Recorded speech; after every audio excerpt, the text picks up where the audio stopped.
This is Matt with Let's Talk Music. I'm here with Connor and Jimmy of the band. Say it, I don't want to mess it up. Dissentience, Dissentience. Dissensions. Okay. See, yeah, it It's a look, wonky one. yeah, it looked complete. It looked a little different to me, but either way. So, anyways, guys, you are joining me from PA, correct? Yeah, Yep. Bethlehem, PA. Bethlehem, PA. I bet you probably see my company out there. Then bunch of trucks running around Ward Trucking. Oh yeah, absolutely. Yeah, Yeah. yeah, 100%. that's who I work for out here in Columbus. So. Yeah, no, definitely. That's a small world right there. Uh-huh. Yeah, I've actually spent a week in that terminal out there. It's not a bad area.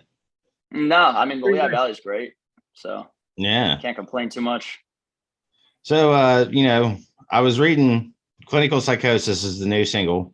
And so it's pretty much about some people that were on some kind of acid trip, some kind of testing.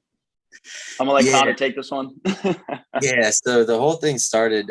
There's a documentary called Wormwood that came out on Netflix a while back, and long story short, the whole thing's about this government program in the, I believe, 60s called MK Ultra, where they use different psychedelic and psychotropic drugs to try to find some method of mind control.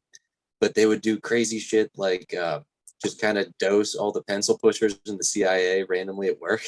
Oh, So you're like, imagine going into work, sitting down, drinking your coffee, doing whatever you're doing, and then 45 minutes later, you're just in a room full of suits, tripping balls and going crazy, So yeah. I thought it would be an interesting take and a fun idea to try to write a song from that victim's perspective, so to speak. Right, right. And the video is pretty trippy too. I mean, That was the goal. Yeah, yeah. exactly. So Yeah, who we had produced some. the video? Oh, sorry. Go ahead. His name is Jason Keith. We found him through our producer Corey Pierce. He's the drummer for God Forbid.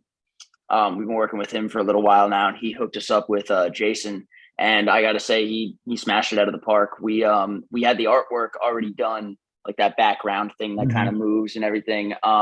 We had that done from a guy named Sawblade on Instagram. So I think it's Sawblade66, if I'm correct. So Sawblade definitely 6. check him out. It's metal. Yeah. 6. Right. Yeah. Sorry, Sawblade. Great work though. Yeah, so we found him. He made those. We made a bunch of shirts, and then we were talking about doing, kind of like a visualizer lyric video, and that artwork seemed to fit perfectly. So we contacted Jason, and it was like a pretty smooth like process. We kind of just tweaked the colors here and there. He sent us back. We did a few edits, and the end product, I think we're all really, really happy with it. So we're glad people are digging it. It seems like all the response we've gotten back is positive so far. Well, that's At least awesome. nobody's talked shit to our face. You know what I mean? So. Right. Yeah, people don't usually do that anyways. It's always behind the back, but right. So I know one thing though, man, is the song's brutal. I mean, when it opens up, I mean, from the time it opens up till it ends, like the opening riffs, the double kick. I mean, your drummer Nick is just he's flying on them pedals. Kid's a beast. Yeah, and yeah, it's I mean it is it's well received by me, for one, I'll tell you, because I love metal, rock. I mean, I call it, my website is Rock Music and More, because, I'll talk about any kind of music, I'll sit down and talk for hours about it. But I mean, metal and rock is my forte. And I mean, you guys, you put me in the mind of like some of the older stuff, like Deicide and, Obituary, bands that were just, flying off the hinge back then. I mean, you guys are doing it with the modern style, and I mean, it was amazing. Some high praise. Thank you, man. Yeah, I mean, we always try to. A lot of our influences range from, I mean, I'm wearing a Sepultura shirt, everything from the old school to a lot of new school stuff like Trivium, Machine Head, Gojira, all that, and. At least for me, one of the reasons I got into metal and always enjoyed it is that there's so much room for advancement. There's so much room to do new things in metal that you can't necessarily do when you place yourself in certain other genre boxes. Mm-hmm. And I don't know, it's just fun to me. I mean, as much as we take from the old school, it's always trying to sort of learn from the people that came before us, take the bits that we want to take, and then try to put our own spin on it and keep things moving forward. Right. Yeah, and obviously it's, you know, it's kind of like an opinion-based statement, but like I just feel like we found a cool sound for ourselves that, at least in like our local scene and everything, like not a lot of people were able to do or choose to do. And Right. it's just, you know, I think it's one of the reasons that we kind of like stand out a little bit. It's just we have that little bit of, in my opinion, like extra oomph to like kind of like push it over the edge a little bit. And I think that, at least for this newest album, I think it translates really, really well, and we're all super happy. Yeah, So, absolutely.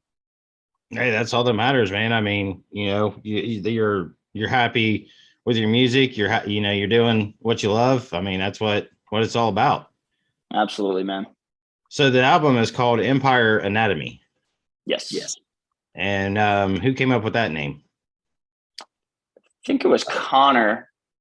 I think Yeah, originally we wanted to do it in Latin, and then because we wanted the translation to be, or like what was on the album to be like the Latin form of Empire Anatomy. And then I think just somewhere along the line, we just decided to flip it and go with the English version. It just seemed to fit better. And we figure our band name is tough enough to say, so we don't want to throw Latin. Exactly. Yeah, I mean, because if you, I mean, you look at it and it looks like Dissentience. You know, it's like I was like, yeah. You know, I said, man, I don't want to screw that up, but I did. But you know, it happened. No, it's okay. Literally, I'm trying to wrap my brain if like anybody has ever said it right on the first time, and it's through no fault of like except for us. Just like that's the pronunciation that we put on it, whether it's correct or not. You know, we took the name from a Protest the Hero song. It's, you know, like they're a huge influence on us. They're like one of pretty much all of our favorite bands. And, you know, we just kind of rolled with it and it's just stuck. So it's honestly kind of like a funny joke because every single time that, you know, somebody tries to pronounce the name, we just go, oh, here we go, you know? Yeah. Well, I mean, it's great. I love it.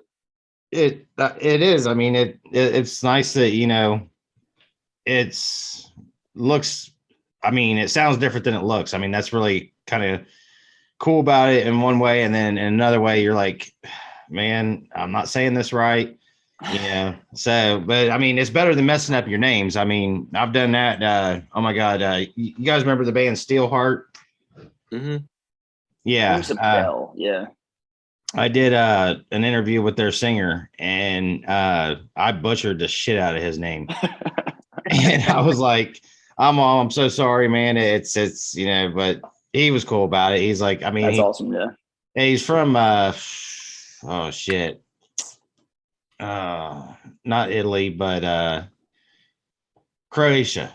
So it's definitely a different name, but yeah, I mean, it just, you know, so what's next? What single you guys got one coming out here, you know, in the next couple months, or how are you going to do it? I know that when you and I first was chatting before we started recording, you said it's been a long way with COVID and everything. So, I mean, are you like going to flow the singles out there quickly, or are you going to give them some time?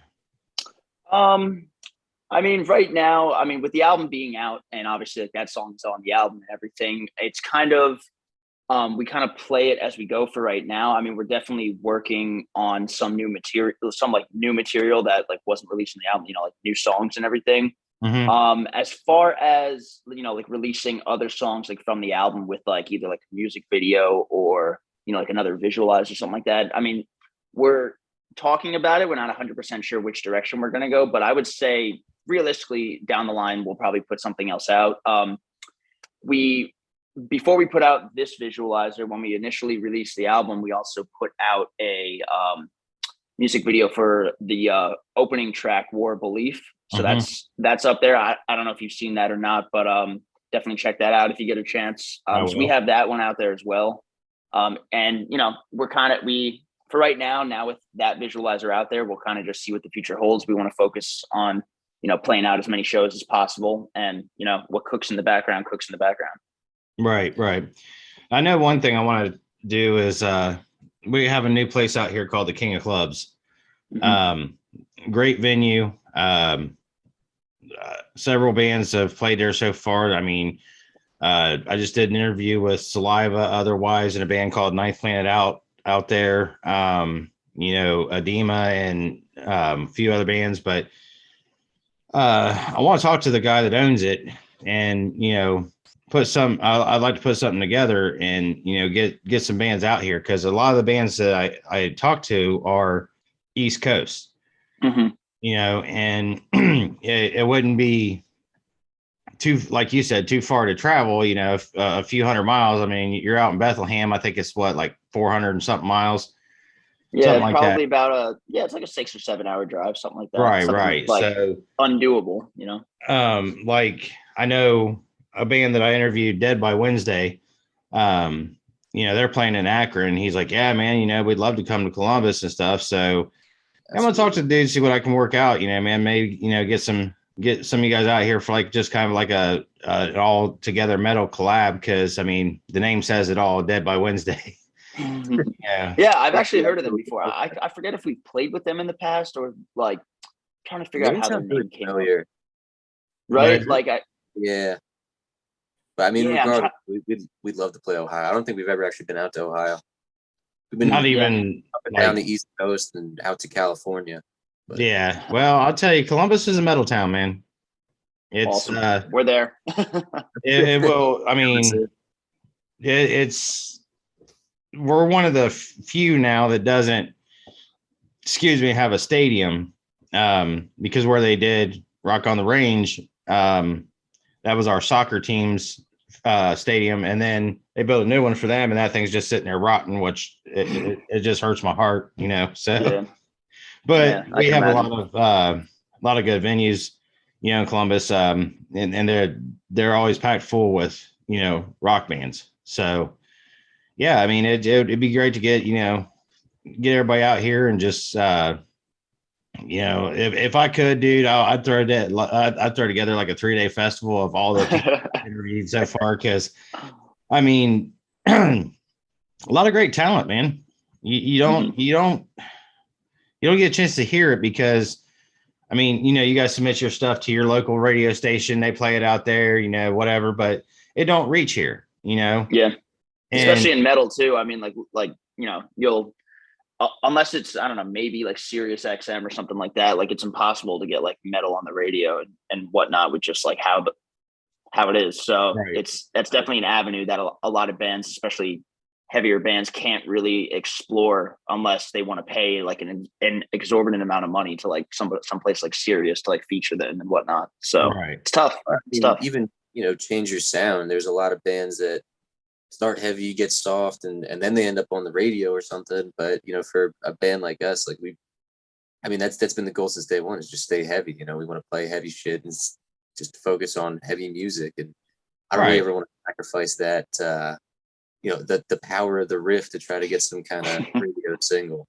Yeah. I mean, you guys definitely, like I said, you got it going on with the riffs, the drums. I mean, it all flowed great together. I mean, I was just, I listened to it when the press release was sent to me, but I listened to it again before the interview, and I was like, just kind of bobbing my head like, yeah. Hey, it's all we ask, man. That's perfect. Yeah. So, but no, what I'm going on vacation in September, and I think when I get back, I'm gonna get some podcast equipment and hell yeah, and start a podcast. And one of the things that I want to do with it is probably my first episode is just gonna be kind of just jabbering, talking about what I'm about, what I do, whatever. But after that, I want to get tracks from people, from bands that I've interviewed, and anybody who's willing to submit tracks that are that are not on a label, and play, I do like an hour segment, and maybe half hour, maybe 35 minutes of it, maybe 40 minutes of it being music from people from these interviews. Yeah, no, that sounds great. So I mean, I'm sure you guys are probably already on platforms now, but to do a podcast and get it out there on those platforms would be pretty helpful too. Yeah, Absolutely. no, absolutely. And, we, especially now with like how prevalent podcasting is, with everybody, like I never was a podcast person. All of a sudden it's, like 3 months ago, I flipped on a podcast and now I can't not listen to one, like when I'm, like driving around in the car and stuff like that. It's crazy. So yeah, I mean, I think it's the next form of exposure for a lot of people. So I think it's a really cool avenue to like pursue. So yeah, we would love that. Yeah. I mean, it's either a podcast or internet radio. Internet radio is a little more extensive. And I'm not willing to, at this moment, invest that kind of money. I work a regular job, Right. Yeah, got a family, everything. So it's not, this isn't something that I could do, full time. I would love to just sit here and write music reviews all day and, talk to musicians and stuff, but get the bill collectors don't like that. So yeah, then reality sets in and you're like, that's why. Yeah. right.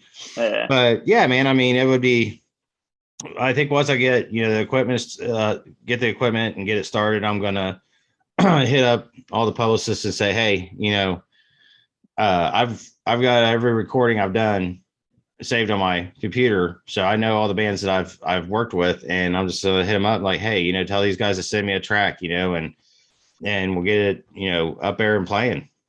Yeah, Absolutely. perfect. Just let us know. Yeah, man. Yeah, I hope you get it all set up. That sounds awesome. Yeah, I mean, it's just like I said, I've said this to other people. I'm not going to say that I don't enjoy mainstream. I like, Avenged Sevenfold, Metallica, bands like that, Now you're speaking my language. But since I've been doing these interviews with all these independent artists, my eyes have been open to a whole new,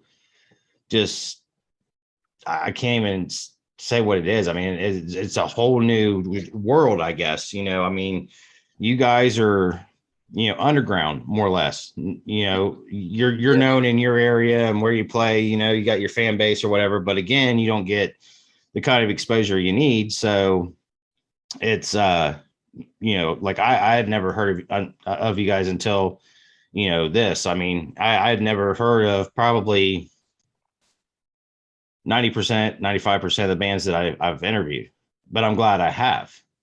No, and that's why we appreciate people like you doing this, especially with bands like us, because we are on like the underground, and like any exposure helps no matter what. And it's just something that we always look forward to. I know like me and Connor love doing interviews because one, it's fun. You just sit down and you have a chat and everything, but it does help, like in the long run. And it's something that we are definitely appreciative of. So it's getting out to new crowds too, because even in our area, I think one problem that we continue to face, and especially after like the last few years, and even before, there's a lot of clubs in our area. Where Bethlehem is the host of Music Fest every year, which is apparently one of the largest music festivals in the world. Mm-hmm. But I have never seen a single metal band, barely any rock bands on that bill, and it's a 10-day event, and we've got metal and rock bands galore in the Lehigh Valley, Bethlehem and the surrounding towns. But right. Even a festival like that, they don't book us. And not just specifically us. I mean, us as, the local scene, they don't book anybody. Right. And even bars and stuff around here, they know they're going to make their money on a cover band playing fucking Journey covers for the millionth time, but they won't take a chance on the local music scene, even though there is a scene. There's a guy locally, Paul Caravasi. He runs a thing called Soul Grinder Zine. And he puts on shows in Allentown, and frankly, like, because of people like him that put in the legwork, and he's not in a band, he just loves music, loves metal, loves promoting, and has a spot to put on shows. So he does his damnedest to try to keep the scene alive. But I mean, stuff like this, it gets our name out there equally as much, because hopefully the goal for a lot of young bands is to get out to as many people as possible, extend that reach past your hometown. Right. And when it's even tough to get that reach in your hometown, stuff like this means the world. Yeah. I couldn't even imagine what the scene would look like if we had even 1, 2, or 3 more people like Paul who were just like willing to because man, like that guy is like almost single-handedly like keeping the scene alive around like where we are. It's really amazing to see, and he loves us. Like he randomly just hit us up today and was like, "Hey, had some bands drop out. Why don't you hop on the show on Saturday?" So it's like, he just helps us out immensely, and he loves everybody in the scene, and just to have people like that. If like I said, if we just had even like one or two more, it would just like open so many more doors for a lot of bands, let alone just us, So, and we would love to see the scene grow around here. Like we're always trying to mix it up with like other like local bands and get shows and, kind of spread the word a little bit about the Lehigh Valley. About that Funhouse show, there's a spot on Southside. It's kind of a little like hippie reggae bar usually, but a friend of a friend, I guess is close with the lady who books there, and somehow suckered her into having a metal show there a few months back. And lo and behold, that was they were turning people away at the door as we were loading in. They were at max capacity all night. They said that's probably one of the most one of the best nights that they've had music wise in years. And we're going to be playing there again, actually during Music Fest, because since Music Fest won't book us, fuck them, we'll get booked somewhere else. Right. And yeah, we're actually so excited about that show. Yeah, dude, it was so fucking crazy. Like it was nuts to butts in there, dude. There was no room to move, and I was helping the bartenders. Just how we like it. Yeah, I was helping the bartenders clean up broken glass off the floor after we were done. It was so crazy. Oh, that was one of the wildest shows we've had in fucking years, and one of the first times we've even played Bethlehem, our hometown, in years. Yeah, it was the wildest thing in the world to just be able to drive 5 minutes to a show. It was surreal. Oh yeah, I bet. I mean, especially with the price of gas and everything right now. Oh yeah. Yeah. Absolutely. So you just mentioned you're going to be doing a show here shortly. What about after that? Do you guys ever hit like say Jersey or New York or any of that area? We recently played in Brooklyn. I want to say how long was that? Was that like a month and a half ago, Connor? About a month and a half, 2 months. Yeah, about a month and a half ago. At this new spot. God, I'm blanking on the name right now, though. I think it was Connor? Gold Sounds Bar. Yeah, that sounds right. Yeah, it was Gold Sounds Bar. We played in Brooklyn there.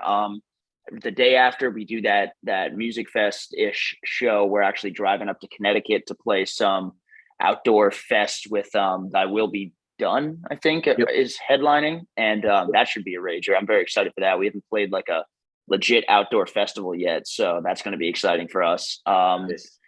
We played in Philly a few months ago, and then I'm trying to think. And then like Jersey, we play, all the time. Like it's just there's a few spots that have closed down since like the pandemic, but like before then, it's like we were playing in Brighton. We've played pretty much all up and down Jersey. If you name a town, we've probably played there.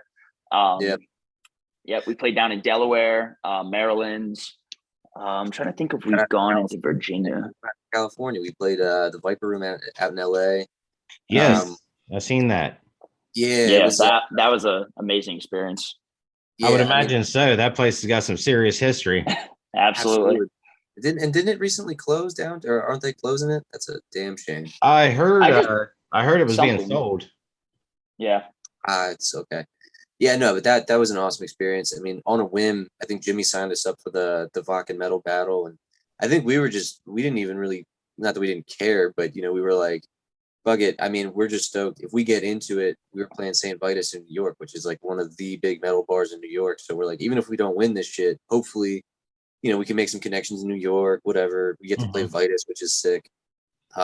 Ended up coming in first at both nights or both rounds rather of the East Coast battle, and brought the rage out west. That's a wild trip. California, and I had a blast doing it. We play with a lot of good bands too. I actually we have another band that's kind of local. They're from like the Wilkes-Barre, PA area, Cruel Bomb. I occasionally, if they find a need for a second guitar player, I'll hop on stage with them. And I played this Thrash Fest down in Maryland, and one of the bands that was playing it was actually our competition when we were out in LA, Toxic Ruin, and those guys are awesome. Those guys are awesome. Those guys are sick. They were just up there with Lich King. Yep. Definitely check them out. First time in a while, but yeah, it was great. Yeah, I read in the press release about that. It was what, 2019? Yep. Yeah. It was the summer right before COVID. Yeah. Yeah, the good old COVID, man, that screwed everything up. It really did. I It really mean, did. I've talked to the musicians that were like, man, we were at a great stride, and then COVID hit and it smacked right into a damn brick wall. Just Yep. it messed up a lot of stuff. But I mean, it at least it's opening back up. For sure. Bands are getting out there. I mean, and it was was it here? I think I want to say it was one of the venues here that they was like, look, everybody needs to do their part. They need to bring their vax cards. They need to show their negative test. They need to, if they're required to wear a mask, then wear a mask, because not only do the musicians need to get out and, play their music and make some money, but the fans need it too, and it worked out great. I mean, I've been to, I don't know, 2 or 3 concerts since, I think. And, I've been fine. Yeah, I remember the first show I got to go to when like, things started like just barely like opening up again. I saw Rise Against over at the Man Center in Philly. And it was just like to be back. You forget what it's just like to, one, be in like a crowd of people, and two, just like see live music. Like it was like it was almost like I was like seeing it for like the first time. It felt like a dream. It was phenomenal. I was so excited about it. Hell yeah. I think the first show I went to post COVID was one of the days of Decibel Fest in Philly, and that was like, I don't know, going into it, I was like, what's it weirdly, and I've been going to concerts since I was in middle school. I was like, what's it gonna be like? Right. Is everybody gonna be standing still? Is there gonna be a pit? Is there gonna be, are people gonna be trying to keep 6 feet? And it was just a fucking show, man. We all had a good time. Everybody had a blast. I think it was super cathartic for everybody in the audience to just get in there and fucking let their hair down, headbang a little bit. Again, hear some fucking awesome music and just let go, even if it was just for a few hours before you kick back into reality. Right. And like that's what we strive for, like at our shows too. It's just like there's no better feeling than just like looking out and just like even if it's one person, just seeing one person, like moving, headbanging, like doing something that like, is probably like really cathartic to them. Like that's the coolest feeling for like bands on stage. And I missed that probably the most out of like everything with like COVID with like the band. I just being on stage and seeing people enjoying what you're doing, like there's no greater feeling than that. Oh, I bet, man. I think as a fan, for me, I one of the greatest feelings is like when your favorite song from the band comes on. And I remember I was at Rock on the Range and Linkin Park. They was doing In the End, and the entire crowd was singing with them, and they just kind of quit, like let people go. I mean, the feeling of being in that crowd was awesome. I could imagine being the person up on that stage. Yeah. That always cracks me up when bands do that too, because it's just like you're there to like see them perform the song, but at the same time, like it's so much better when stuff like that happens, where like it's like you're just part of one big collective that it's just enjoying the shit out of themselves, and that's got to be surreal. Like, oh yeah. I mean, we're talking probably, I don't know, 40, 50,000 people. Yeah. It was unreal, man. I mean, I've seen, it's been at a few concerts I've been to that just man, I'm one of them ones that I'll look around and just kind of look at the people going, and I'm just like, I smile bigger and shit, because I'm like, man, this is my scene. This is, this is what I'm made to do. It's just it just be out here and loving the music. And I mean, I honestly think that this world would be even worse than what it is if there wasn't music. Oh my God. Yeah. It's the greatest, if not, in top 2 or 3 greatest things ever. I don't know how I would live without it. So whether it's playing it or listening to it, it's just, it's my happy place. And I feel like a lot of people can identify with that as well. Oh yeah. Yeah. That was the scariest thing to me during the whole lockdown was, we were doing pre-production for the album right before everything shut down. And then it shut down and we were like, what the hell do we even do? Our show's even going to be a thing anymore? Like everything that we loved and had worked for the past, at that point, 8 years, because we've been playing together since high school. Right. Everything that we'd been working towards it for was kind of up in the air at that point, and it was just like, fuck it, at the very least, we're gonna keep doing this. We're gonna make our record. We're gonna make it how we want it. Take our time with it. Now that there is time to do what we want, recording wise and all that. And hopefully by the end of it, we can hop back on stage, play these new songs for people, and they'll enjoy it. And even in the release of it, we were like, we sat on it for half a year, something like that. We had the masters back a while before we released it because we were like, what do we do? I think we had the masters in like September, and then we didn't release it until like February. It was nuts. Yeah. What do we do? Places weren't necessarily opening back up yet, at least not. And again, it's even now, it's still hard to get places to let metal bands play. I mean, both because of the music, and I don't think they want the liability of everybody being on top of each other like that. Right. Going crazy. Yeah. What happens. So yeah, and like during COVID too, a lot of like places that we would frequent a lot, as far as whether it was like going to see like local shows or like even playing, like whether it's Jersey or PA or like anywhere, like they didn't survive the pandemic. And that really screwed a lot of people too. Like not just the business owners, but like all the bands that used to, go there and try to, help like spread their name and everything. It was a wild time for us and trying to like figure everything out, how everything was going to fall back in place. And even the ones that did survive, like I know Jersey used to sort of be our home away from home. We played more shows in Jersey than we ever did in PA.